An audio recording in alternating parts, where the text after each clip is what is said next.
Right, the Vango Nitestar 375. Quite impressed. Yes, it's a bit bulkier than what I normally use, but I have been feeling the cold lately. So, not wanting to just order something and hope, I went and got some proper advice. And I went to my local Blacks store in Eastbourne and met a very knowledgeable guy called Simon in there.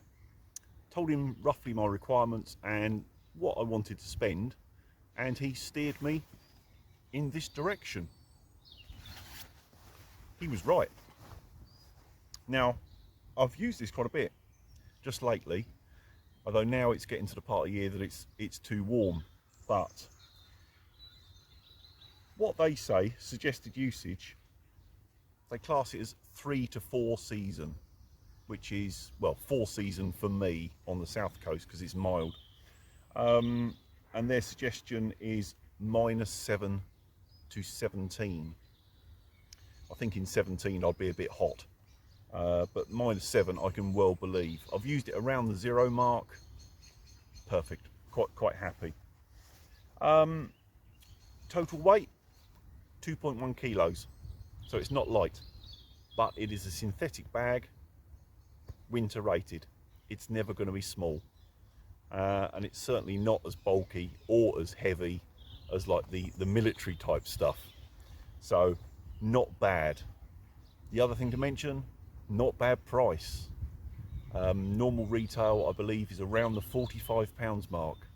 Obviously, depending where you buy it, you might get a deal on Amazon or something like that. But think around the £45 mark. That's roughly what you're looking at for one of these. I'll get him out and we'll go over some of the features.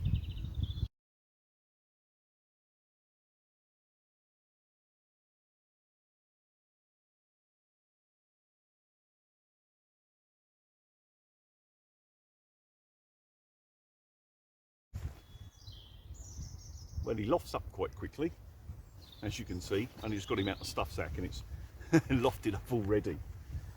The first thing, which is very much a personal thing, when I was looking at other bags online and so on and so forth, there seems to be a trend of the really bright colours, bright yellows and bright reds. And if that's your thing, fine. I don't like it. So when I realised that this was in this sort of grey blue colour, very much muted, that was the first plus point for me. It sounds funny, but I like the colour.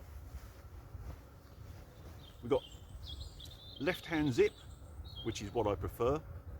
I'm right-handed and I find it much easier to zip like this rather than here. The fabric inside, very soft. It's not brushed or anything like that, but it's a very soft feeling fabric, almost like microfiber sort of feeling. And although it's purely psychological, when you first get in, because it feels so soft and cozy, you feel warm straight away. It's all up here, but it's a nice feature. Decent shoulder baffle, plenty of adjustment on it. If you let the adjustment right out, it goes almost flat if you're someone that doesn't like the baffles, but equally so if you gather it, it does come in nice around the shoulders and trap heat. So yeah, good baffle in it. On the inside, you do have a little storage pocket for, you know, valuables, your phone or whatever, so it'll sit roughly on your chest. A little pocket in there, which is always a nice feature. Also, the hood is well padded. In the warmer weather, if you didn't want the hood up, you could just roll it up a bit and use it as an impromptu pillow. It's a nicely padded hood. On the whole, I really rate it. I do really like it. Slight drawback is the size, of course, but you've got to expect that with a winter bag. That's always going to be the case if it's synthetic. Down bags, as we know, will compress an awful lot more. You will pay an awful lot more. Depends where you want to be, doesn't it, really? I only really have two small negatives, and they are only small, don't let me put you off. It's not quite as long as my other sleeping bags. I think my others are 220 centimetre. This is 205. It is noticeable. It fits me okay, but I wouldn't want it any smaller. I'm 6 feet tall, and I think I'm pretty much near the limit of what would be comfortable in here without the hood and so on feeling tight. Anyone over 6 foot, I don't think this would be for you. So that's something that's worth checking out if you're interested. And another reason why it's not a bad plan to go somewhere like Black's, that you can actually get the bag out in the shop, try it, rather than making an expensive mistake. My only other slight reservation, and it is only a very slight one, is the zip. It's okay.